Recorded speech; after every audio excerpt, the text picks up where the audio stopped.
कल किसी ने मुझे गाली दी, बदले में मैंने भी उसे गाली दी।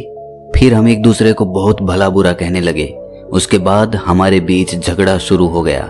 उसने मुझे मारा, मैंने उसे मारा और हम दोनों खून से लथपथ होकर अपने अपने रास्ते चले गए। ऐसा हम सब के जीवन में बहुत बार होता होगा। जब हमसे कोई अपशब्द कहता है तो हमें गुस्सा आता ही है, लेकिन क्या कोई ऐसा तरीका भी है जिससे हम दूसरों के कहे अपशब्दों से क्रोधित ना हो? चलिए इस बोध कहानी से समझने की कोशिश करते हैं। इससे पहले कि आप इस कहानी में खो जाएं, इस चैनल को सब्सक्राइब जरूर कर लें। तो चलिए कहानी शुरू करते हैं। जापान के ओसाका शहर के पास एक गांव में एक जैन गुरु रहा करते थे। उनकी प्रसिद्धि पूरे देश में फैली हुई थी। दूर दूर से लोग उनसे मिलने आया करते थे। लोगों को उनके पास आना, उनसे ज्ञान लेना काफी पसंद था। सभी लोग अपनी समस्याओं का समाधान उनसे करवाने आते थे। जैन गुरु रोज प्रातःकाल सैर करने जाया करते थे।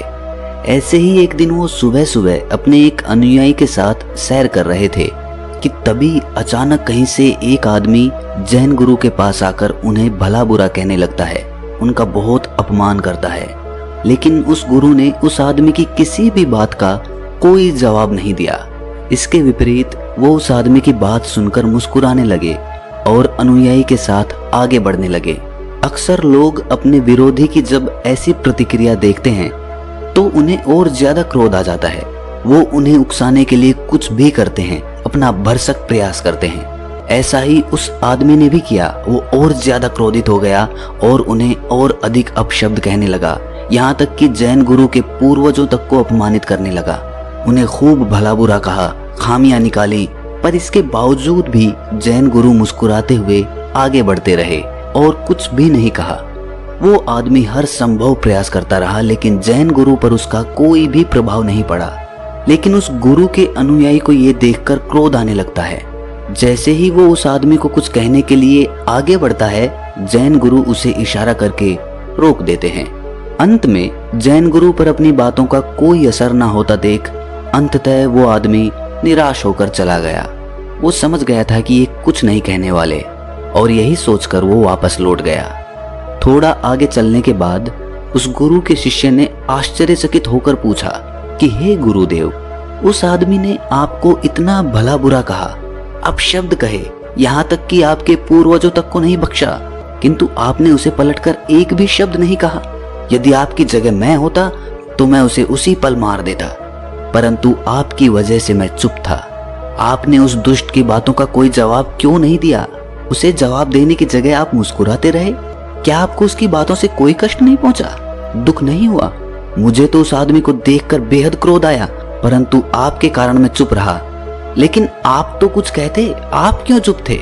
अपने शिष्य की बात सुनकर गुरु ने तब भी कुछ नहीं कहा और उसे अपने पीछे आने का इशारा करते हुए आगे बढ़ गए। शिष्य को कुछ समझ नहीं आया कि वो क्या कर रहे हैं। वो चुपचाप गुरु के पीछे चलता गया। कुछ दूर चलने के बाद वे दोनों जैन गुरु के कमरे तक पहुंच गए। वहां पहुंचकर जैन गुरु अपने शिष्य से कहते हैं कि तुम यहीं बाहर मेरी प्रतीक्षा करो, मैं अभी आता हूं। जैन गुरु अपने कमरे में गए और वहां से कुछ मैले कपड़े लेकर कुछ देर बाद बाहर आए और अपने शिष्य को वो कपड़े थमाते हुए कहने लगे कि लो, अपने कपड़े उतारकर इन कपड़ों को धारण कर लो। वो कपड़े बहुत मैले थे, उनसे बहुत ज्यादा दुर्गंध आ रही थी। शिष्य ने उन्हें अपने हाथ में लेते ही दूर फेंक दिया। उससे वो दुर्गंध सही नहीं जा रही थी।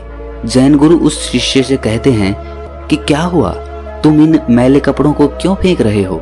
जाओ और उन्हें पहन करके आओ। ये सुनकर शिष्य कहता है कि आप क्या कह रहे हैं? ये कपड़े इतने मैले हैं, ऊपर से इतनी दुर्गंध आ रही है इनमें से। मैं तो क्या, कोई भी इन्हें नहीं पहन सकता, यहाँ तक कि एक भिखारी भी नहीं पहनेगा इन्हें। शिष्य की बात सुनकर जैन गुरु कहते हैं कि जिस प्रकार ये मैले और दुर्गंध से भरे कपड़ों को कोई नहीं पहन सकता, ठीक इसी तरह मैं भी उस आदमी द्वारा फेंके हुए अपशब्दों को नहीं ग्रहण कर सकता। उसके द्वारा कहे गए अपशब्दों को मैंने अपने ऊपर लिया ही नहीं, और जब मैंने अपने ऊपर उन्हें लिया ही नहीं तो उससे बुरा लगने की बात ही नहीं रही। जैन गुरु इसके बाद कहते हैं कि इतना याद रखो कि यदि तुम किसी को बिना मतलब भला बुरा कहने पर स्वयं भी क्रोधित हो जाते हो तो इसका अर्थ है कि तुम अपने साफ सुथरे कपड़ों की जगह उसके फेंके हुए फटे पुराने मैले कपड़ों को धारण कर रहे हो। उसकी बातें तुम्हें हद से ज्यादा प्रभावित कर रही हैं। यदि तुम उनको नहीं सुनोगे, उन पर कोई ध्यान ही नहीं दोगे और आगे बढ़ जाओगे तो कोई तुम्हें क्रोध नहीं दिला सकेगा और ना ही तुम्हारे मार्ग में कोई बाधा बन सकेगा। बस जरूरत है तो ऐसी चीजों से, ऐसे लोगों से स्वयं को दूर कर लेने की। जब आपको इन बातों से फर्क पड़ना बंद ही हो जाएगा, तब आपका मन स्वयं शांत हो जाएगा, आपका अपने ऊपर पूरा नियंत्रण हो जाएगा। क्योंकि उस स्थिति में आने के बाद आपको किसी की बात से कोई फर्क नहीं पड़ेगा। आशा करता हूँ कि ये कहानी आपको समझ आई होगी। और अगर एक इंसान का भी मन इस कहानी को सुनकर शांत हो जाता है और वो इस कहानी के मर्म को समझ लेता है, तो इस कहानी को सुनाने का हमारा मकसद पूरा हो जाएगा। तो मिलते हैं अगली किसी कहानी में, तब तक के लिए अपना ख्याल रखें।